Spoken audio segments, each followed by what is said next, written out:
Hi everyone, welcome to the accumulation data analysis for 6th of August. I'll try to keep it short in within 3 minutes, cover the whole data thing that I used to cover in 6-7 minutes. So let's start with the global indices. So Dow actually went below the 30 WM for the first time, and it is still quite bearish because there is no real buying coming in at the bottom, and the volumes are also huge. The FII data for yesterday was huge selling in the cash market, but to be honest, in the FNO market they haven't really added new shorts, so that is kind of positive. Let's see how the data is today and then we'll decide. Now moving on to the large cap analysis. So this is the Nifty 100 equal weight. Even there is pressure there, the index kind of ended at the lowest point.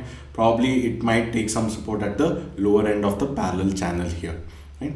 Now looking at the momentum for the large cap 100 names, so it has cooled off, right? So yesterday there was a rapid cool off, and today also it has further deteriorated. So let's wait.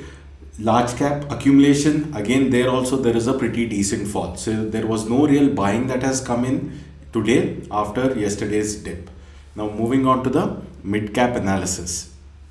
So the mid caps, it is kind of taking support at the upper end of this parallel channel where there was a breakout, but the candle does not seem that great, to be honest.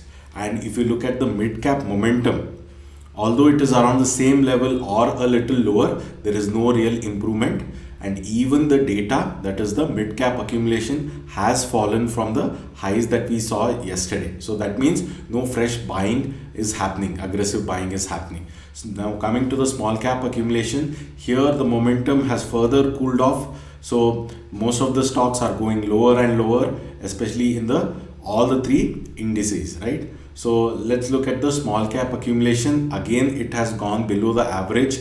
So no real buying happening even in the small cap space. So let's wait and see how this data turns, and then we'll play. And looking at the distribution, it has cooled off a little, but still around the average level we can say, right? So it looks like most of the distribution happened yesterday.